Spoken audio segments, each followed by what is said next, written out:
When the girl woke up, she found that her hair had grown to fill the entire room, and it was continuing to spread into the stairwell. Just earlier, she had freed the magical bird of the forest witch, and in retaliation the witch had cursed her so that her hair grew endlessly like vines. No matter if she tried cutting it with scissors or slicing it with a sickle, not a single strand would break. At this rate, it wouldn't be long before all her nutrients were drained, leaving her a long-haired mummified corpse.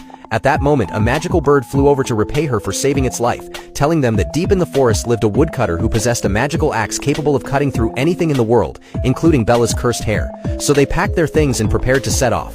Before leaving, Jack wanted to eat an apple to fill his stomach, but the werewolf quickly snatched it away and threw it aside, warning him that this was Snow White's old home, and the apple was likely cursed by the witch into a poisoned apple. Not long after entering the forest, they ran into the witch hunter. Seeing Bella's unusually long hair, the hunter mistook her for a banshee and locked her in a cabin. Meanwhile, the werewolf and Jack, who had gotten separated, encountered the woodcutter at the center of the forest. However, to obtain the axe, they had to guess the woodcutter's name before he finished chopping his firewood. Jack guessed for a long time with no success, as the woodcutter had been living in seclusion for centuries. Left with no choice, they resorted to cheating and stole the axe. Though blind, the woodcutter had exceptionally sharp hearing and wouldn't tolerate them crossing a line.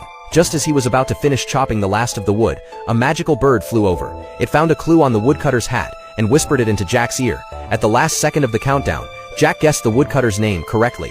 It was simply Woodcutter. The woodcutter honored his promise and handed over the axe. Meanwhile, the magical bird also found Bella and relayed the message to the werewolf and Jack, but as they circled beneath a giant tree, they couldn't find the entrance. Clearly, the witch hunter had hidden the door with magic. Jack suddenly had an idea to chop the tree open with the magical axe, but the werewolf warned that doing so would also kill Bella. Reluctantly, they came up with a solution that gave Bella a headache too. They would use her vine-like long hair as a rope ladder. The werewolf climbed up Bella's hair and rescued her. Just then, the hunter returned. Jack tried to sneak attack him from behind, but got his arm caught in the gate, turning the magical axe in his hand into useless iron. As the werewolf was about to be crushed by the hunter, Bella quickly grabbed the axe, but it could only cut wood, not people. At the moment the table split apart, the werewolf was also caught by a bear trap on the ground. He wanted to take the opportunity to finish off the hunter, but Bella refused to send him to heaven, and spared his life.